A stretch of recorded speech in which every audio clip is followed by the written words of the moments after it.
Film diperlihatkan dua orang detektif polisi bernama Mason Danvers dan rekannya yang bernama Jules Gaynor. Mereka berdua hendak menangkap bos kartel narkoba dengan adiknya yang sama-sama berbisnis barang haram itu. Ketika masuk ke dalam gudang, ternyata Griffin Abbott, adik dari bos kartel narkoboy itu, sudah bersiap dengan kedatangan dua detektif itu. Tiba-tiba Griffin menembak Jules yang tepat mengenai tangan Jules. Setelah itu Jules berhasil bersembunyi. Come on, man. Hingga Jules dan Mason berhasil melumpuhkan Griffin Abbott. Setelah itu Mason mencari kakaknya Griffin. Dan ini dia kakaknya sekaligus bos kartel narkoba yang bernama Victor Abbott. Setelah saling menembak, akhirnya mereka harus bertarung dengan tangan kosong. You should have killed me when you had the chance. Ketika Mason sudah terdesak, akhirnya para bantuan polisi datang dan menangkap Victor. Sebelum Victor dibawa ke penjara, Victor sempat mengancam akan segera menemui Mason dalam waktu dekat. Adegan berpindah ke Mason yang sudah di rumah menemui istrinya yang bernama Joyce. Mason menegur istrinya yang selalu mensilentkan handphonenya sehingga susah dihubungi. Ketika di dapur, istrinya meminta maaf karena Joyce belum juga punya anak. Mason bilang agar ia dan Joyce terus berusaha dan terus mencoba, karena itu memang bagian yang menyenangkannya. Setuju juga sih. Ketika Mason sedang berada di kantornya, salah satu rekan polisinya bilang bahwa semua saksi atas kejahatan Victor dan Griffin menghilang, dan siang ini mereka berdua akan dibebaskan. Mendengar hal itu, Mason marah, kemudian menghubungi istrinya. Yang ternyata orang yang mengangkat teleponnya adalah Victor. Hey, baby. Sontak Mason langsung bergegas pulang ke rumahnya. Sebelum sampai, Mason menghubungi rekannya Jules agar cepat datang ke rumahnya dengan para polisi yang lain. You come here with me.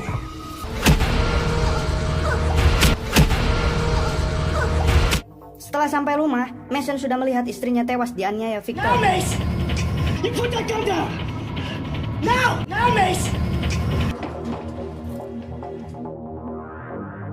Setelah beberapa hari, Mason terlihat ngehulang tarik dan sangat kacau. Jules yang melihat itu menyarankan Mason untuk pergi berlibur atau berburu untuk menenangkan pikirannya. Hunting trip. Kemudian Mason benar saja menuruti saran Jules untuk berburu, namun Mason pergi bukan untuk berburu binatang, melainkan berburu Griffin, adik Victor.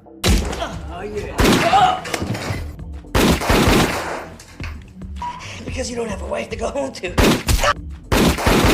Akhirnya Mason berhasil membunuh Griffin. Setelah itu Jules datang dengan para polisi ke tempat itu karena memang sebelumnya Mason menyuruh Jules datang dengan para polisi agar Mason ditangkap. Dari sini kita bisa simpulkan bahwa Mason berniat masuk penjara agar bisa menemui Victor di penjara. Ketika hendak masuk, para napi dikawal oleh sipir yang bernama Lester. Setelah di dalam, para napi diperiksa kesehatan yang kali ini sipir yang bernama Ben yang menjaga para napi. Kemudian, sesaat Mason masuk ke ruang tahanan, tiba-tiba Will, sipir di sana, memanggil Mason untuk menemui sang kepala sipir. Kepala sipir itu bernama Snyder. Ia mengatakan ke Mason agar waspada karena sebagian tahanan di sana adalah orang yang Mason sendirilah yang menangkap mereka. Ketika Mason sedang sarapan, terlihat Victor datang dengan anak buahnya dan mengatakan bahwa penjara ini adalah rumahnya. Sedangkan Mason datang ke situ hanya untuk membuat lehernya tergorok, ucap Victor. You cry like a little bitch over your wife's dead body. Body I stood over belonged to your brother. Ketika Mason sedang berada di tempat laundry penjara, tiba-tiba 3 orang napi di sana menyerang Mason.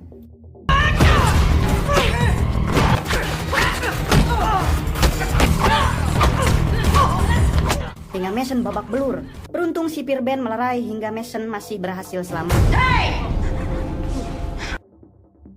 Adegan berpindah di lapangan penjara dan terlihat Mason sedang memulihkan kakinya. Kemudian ia berbincang dengan Ben, yang ternyata Ben sendiri dulunya adalah seorang detektif polisi yang sama dengan Mason. Ben mengatakan bahwa Mason masuk penjara untuk menemui Victor adalah hal yang salah karena di penjara ini Victor berkuasa. So Abbott is running things inside here. Victor Abbott. The 2 lapdogs. Drexel bertanggung jawab atas penjualan narkoboy, sementara Booker di bidang sumber daya ketika Victor membutuhkan orang luar untuk bisnisnya. Victor sendiri menghabisi semua lawannya di penjara sehingga semua napi menghormatinya. Namun satu hal yang harus Mason tahu, bahwa Victor hanyalah tubuh ular, tapi dia bukan kepalanya, ucap Ben. Setelah beberapa hari datang rekannya Mason yaitu Jules untuk menjenguk. Mason menyuruh Jules agar mengecek para napi yang baru-baru ini keluar dari penjara. Mason curiga ada yang tidak beres di dalam penjara ini, karena Victor tidak mungkin seleluasa itu di sini jika tidak ada bantuan dari orang sekelas kepala sipir Snyder. Di balik itu, Lester menguping perbincangan mereka dan menulis nama Jules Gainer di kertas. Lester langsung melapor ke Snyder perihal itu. Di kamar selnya, Mason sedang mengingat 3 orang kemarin yang hampir saja membunuhnya, yaitu Marco, Flynn, dan RB. Kemudian Mason melancipkan pulpen yang ada di kamarnya. Ketika Marco di kamar mandi, tiba-tiba Mason datang langsung menusuknya dengan pulpen yang sudah dilancipi. Kemudian terjadi pertengkaran hingga Marco tewas kehabisan darah. You're done. Setelah itu, ketika Flynn sedang menyapu, Marco mendatangi dan mencekiknya hingga tewas. Ain't so bad without your boys, huh? RB yang mendengar kematian Marco langsung menghadap ke Victor, karena RB takut karena Mason akan membunuhnya.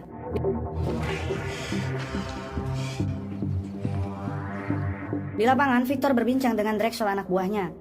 Victor menyuruh Drexel mengirim orang ke sel kamar Mason untuk memperingatinya lebih keras. Orang suruhan Victor datang ke sel Mason dan menghajarnya.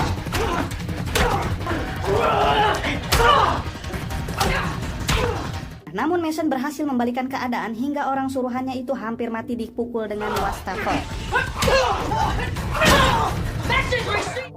Beruntung, sipir penjaga langsung memisahkan mereka.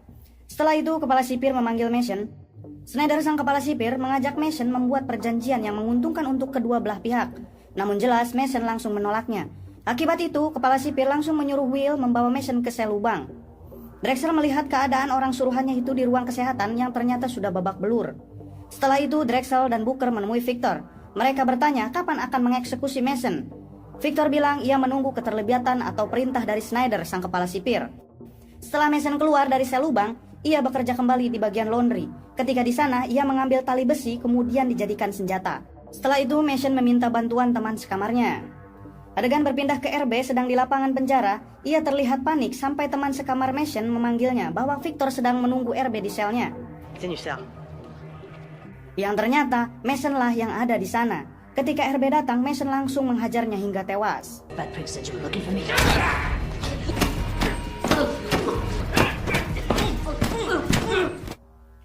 Victor mendatangi Snyder. Snyder, sang kepala sipir, bilang jangan dulu membunuh Mason, karena Mason sendiri adalah mantan polisi yang terkenal. Hal itu akan merusak reputasi penjara ini. Snyder sendiri bilang bahwa Victor hanya berguna di luar, tapi tidak berguna di dalam kantor. Victor sudah sangat emosi, namun kemudian Snyder bilang dengan ini ada kesempatan untuk membalaskan dendam Victor. Yang ternyata tulisan di kertas itu bertuliskan nama sahabat Mason, yaitu Jules Gainer. Salah satu sipir menghubungi Jules. Ia mengatakan bahwa Mason sudah tewas. Only because we appreciate it if you could come in and identify the body. Namun ketika Jules datang ke penjara itu, ia langsung dihajar oleh anak buah Victor. Hello, officer. Mason sendiri dipaksa untuk melihat Jules sahabatnya dihajar hingga tewas. Let's get this show on the road.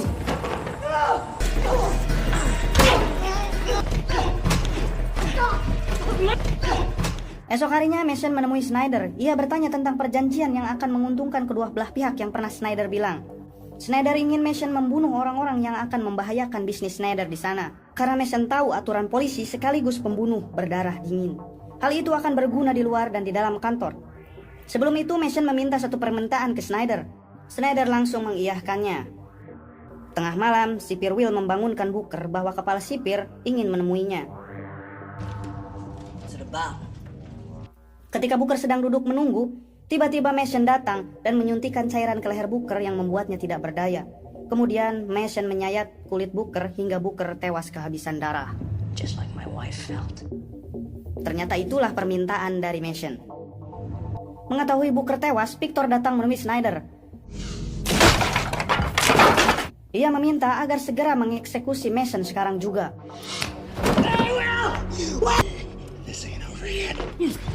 Ketika para napi sedang sarapan, Victor yang sudah muak dengan Mason, ia sendiri akan membunuh Mason. Namun Mason sadar akan hal itu, tiba-tiba ia langsung meninju sipir hingga sipir yang lain mengamankannya. Karena perbuatan itu, Mason harus dikurung di kamar lubang. Namun hal itu membuat Mason aman dari Victor. Ketika Mason berada di sel lubang, sipir Ben menemuinya dan memberinya senjata karena mereka berdua dulunya sama-sama seorang detektif. Ben yang dari dulu tidak pernah ikut campur dan tidak pernah memihak ke siapa-siapa, Mason bilang bahwa suatu hari kau harus memihak salah satu, Ben, ucap Mason. Esok harinya Schneider menemui Mason untuk membahas perjanjian karena Schneider sudah membantu Mason membunuh Booker. Namun Mason mengatakan bahwa tidak ada perjanjian dan Mason sudah tidak membutuhkan Schneider lagi. I don't need you anymore, Dead Man Danvers. You know that. Esok harinya Schneider menemui Mason kembali bahwa pagi ini Schneider sedang mengurus perpindahan Mason ke penjara lain. Tentu hal itu akan membuat Mason tidak bisa membalaskan dendam istrinya ke Victor. Take this shit back to his cell.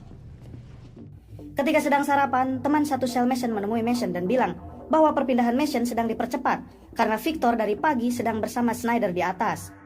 Sementara itu Drexel sendiri. Dead Man Danvers. Ketika Drexel sedang berlatih sendiri, Mason datang dan mereka berdua berkelahi.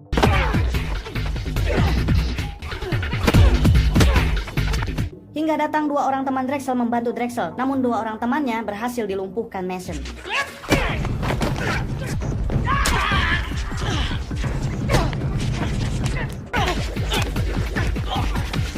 Drexel yang sudah terdesak, ia dipaksa pergi ke atas gedung.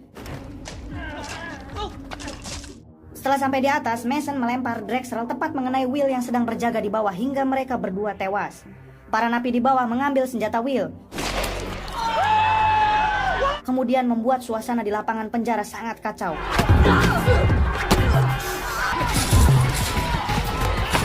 Mason datang ke ruangan Schneider. Ia memberitahu bahwa semua kekacauan ini adalah Mason yang buat.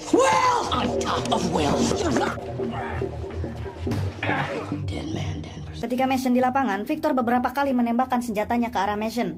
Namun tidak mengenainya, malah mengenai napi lain. Hingga mereka saling baku hantam.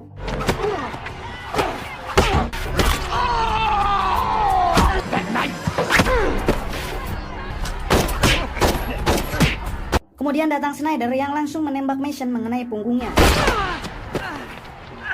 Schneider memberikan pistolnya ke Victor untuk membunuh Mason. Mason yang masih terlihat kuat, ia bilang ke Victor bahwa Schneider lah yang telah membantu Mason membunuh Booker temannya. Victor langsung mematahkan kaki Schneider, kemudian hendak membunuh Schneider.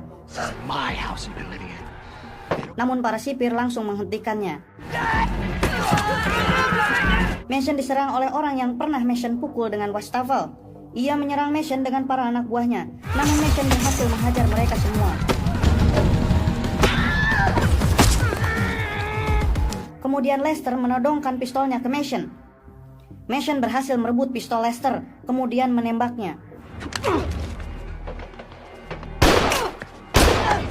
Terlihat Victor berhasil menghajar para sipir yang hendak menghentikannya.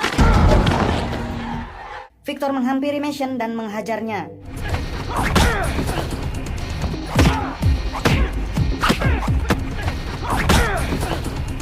Saat hendak menembak Mason, I said look at me! tiba-tiba Mason menggorokkan pisau pemberian Ben tepat ke leher Victor hingga Victor tewas.